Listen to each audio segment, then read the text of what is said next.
अगस्त 2001 में आपको नैब ने गिरफ्तार किया, करप्शन के बड़े संगीन इल्जाम लगे थे। और ये देखिए, कोई मेरे ऊपर करप्शन का कोई इल्जाम भी नहीं था, ये मैं आपको बता दूं। आप आगे मेरे रेफरेंस देख लें। मैं 1990 में जब सेक्रेटरी जनरल बना पाकिस्तान पीपल्स पार्टी का, तो मैं उस वक्त बना बुरे हालात में, जब जनरल परवेज मुशर्रफ इस मुल्क के चीफ एग्जीक्यूटिव बने।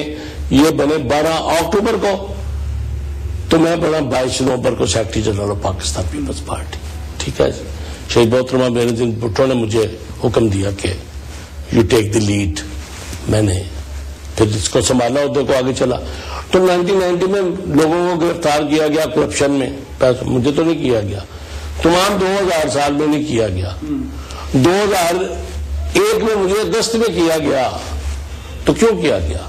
इसलिए कि इस दौरान जो है बेशुमार खत लिखे जनरल परवेज मुशर्रफ को, शहीद मोहतरमा ने और मैंने मिलके। अच्छा। और उन्हें यही था कि हम कहते थे कि ये जो है आपने यहाँ पे जो गलत लगाया है, इसमें आपका कोई हक नहीं है, ये सियासी कुव्वतों के दरमियान एक टकराव था, हम खुद अपना फैसला करते। तो काफी सख्त खत भी लिखे, हमने नैब के खिलाफ भी लिखे कि नैब एक पॉलिटिकली मोटिवेटेड अदारा है जिसको सियासतदानों को हैरेस करने के लिए जो है हमारे वजूद में लाया गया है। तो वो जो खत है उनकी काफी बड़ी तादाद है। ये सारे पहला खत जो है ये हमने शुरू किया कोई 3-4 जनवरी को पहला खत जो है लिख दिया था। मैंने उन खतों में से कोई 50-60 खत चुने हैं। अच्छा। जो हमने लिखे, जो हमने नैब को लिखे, इंटरनेशनल अदारों को लिखे, ह्यूमन राइट्स को लिखे और प्रोटेस्ट किया कि मुल्क के अंदर क्या हो रहा है। इस पे हमने डेमोक्रेसी की भी बात की, ह्यूमन राइट्स की भी की, विक्टिमाइजेशन की भी की। ठीक है जी। और उसमें ये सारी एक हिस्ट्री ट्रेस आउट की जो पढ़ने वाले खाते हैं। यहाँ पर आज बहुत लोग जमहूरियत के दावेदार होंगे। मैं तो वसूख से आपको कह रहा हूं कि वो खत में छुपाने लगा। अच्छा।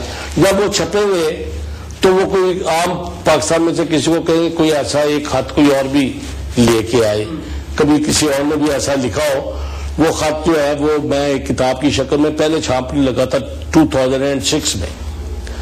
तो अपनी रिहाई के बाद तो फिर शहीद मोहतरमा बेनजीर, मैंने इसका नाम रखा था फेसिंग द टायरनी। अच्छा।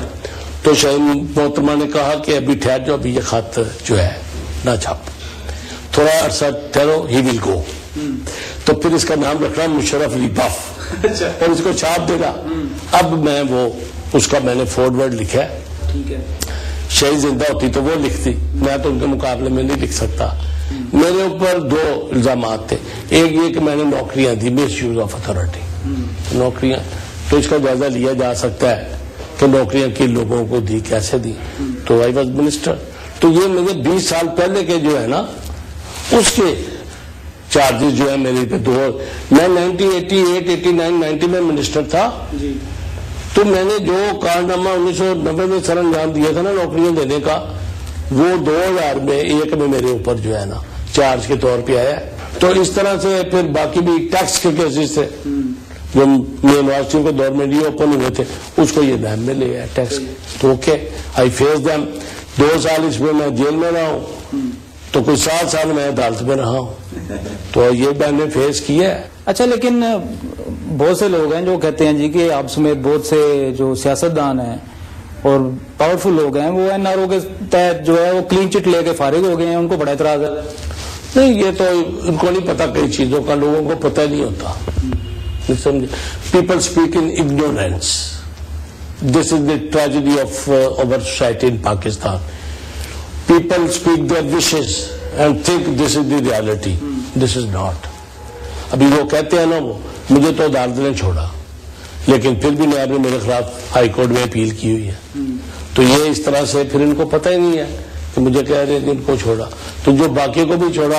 अगर ये लोग चाहते हैं कि इस तरह से इस किस्म के अदारे बने जो सियासतदानों को, सरकारी मुलाजमीन को या दूसरों को विक्टिमाइज करते जाएं अपनी मर्जी के साथ, अपनी अदालतों के साथ, तो हम तो भुगत चुके हैं, हमें तो कोई फर्क नहीं है।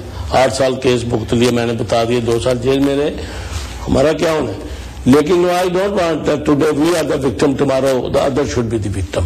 पाकिस्तान में ये विक्टिमाइजेशन जो है ना, दैट शुड बी फिनिश्ड।